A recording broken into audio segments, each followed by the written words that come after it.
Mad Max is back with George Miller once again at the helm as director. Tom Hardy is Mel Gibson's replacement as Max, and Charlize Theron and Nicholas Hoult also star. In the definition of dystopian future, our hero Max is captured by ruthless Valhalla-worshipping goons led by the insane Immortan Joe, played by Hugh Keys-Byrne.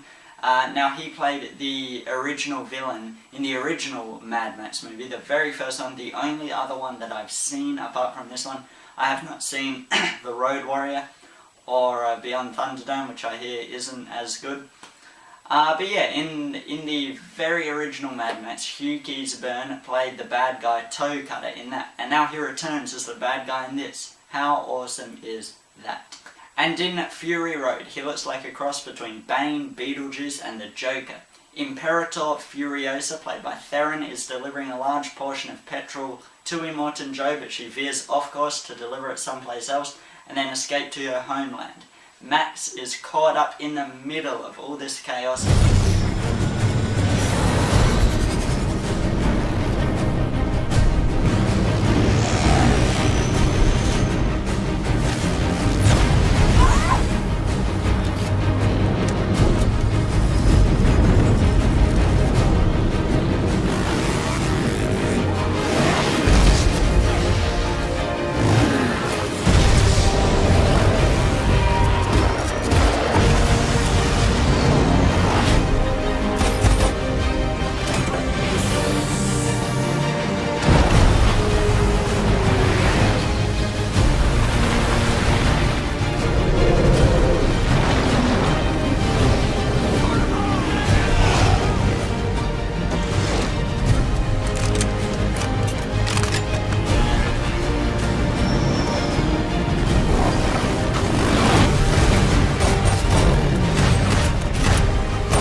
Nicholas Hoult's character, who is one of Immortan Joe's cronies, and he wants to rebel against Immortan Joe as well. This is where one potent degree of action and chaos ensues, and the film becomes a very dark and very grim, yet also very bright and vivid version of wacky races with some incredibly impressive practical stunt work and other practical explosions and car chases with some really cool vehicle and weapon design.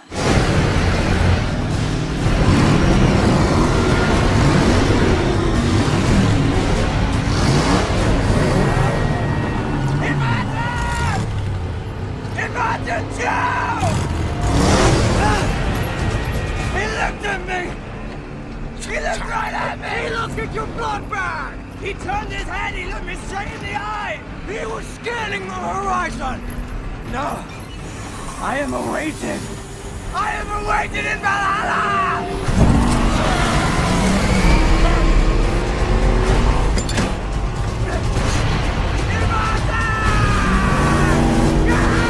Like I said, I've only seen the very first Mad Max film, and I really liked it. It was a very solid revenge film. It had a great suspense, great action. Mel Gibson, he was great. And it's a really solid debut from George Miller as an amateur filmmaker with the budget that he had to work with during that.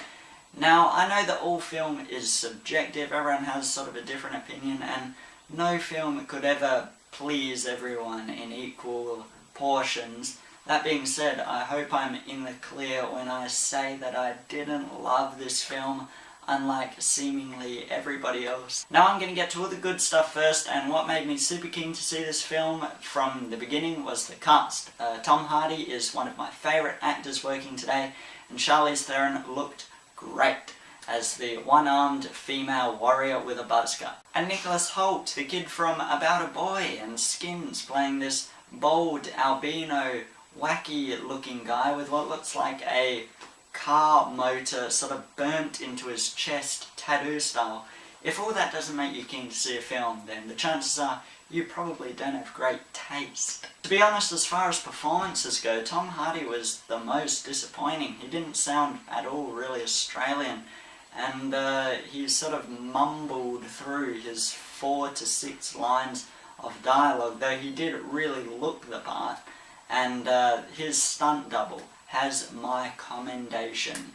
Is that even a word? Commendation? He has my praise. Theron plays one strong female character, and it isn't at all Hollywoodized or glamorized. It's entirely realistic, and you can always buy into her and the various other female characters throughout really whooping ass. And of course, all the stunt work is just insanely well done. My favourite scenes were the very opening scene where Max is captured and running away from these Valhalla worshipping crazies. Really, really suspenseful and very well shot. There was also a fight scene between Max and Furiosa, which was incredibly well choreographed, and the general climactic showdown with Immortan Joe, it was basically this big badass car chase and fights on top of cars zooming through the deserts and cars exploding and flying all over the place. It's insane.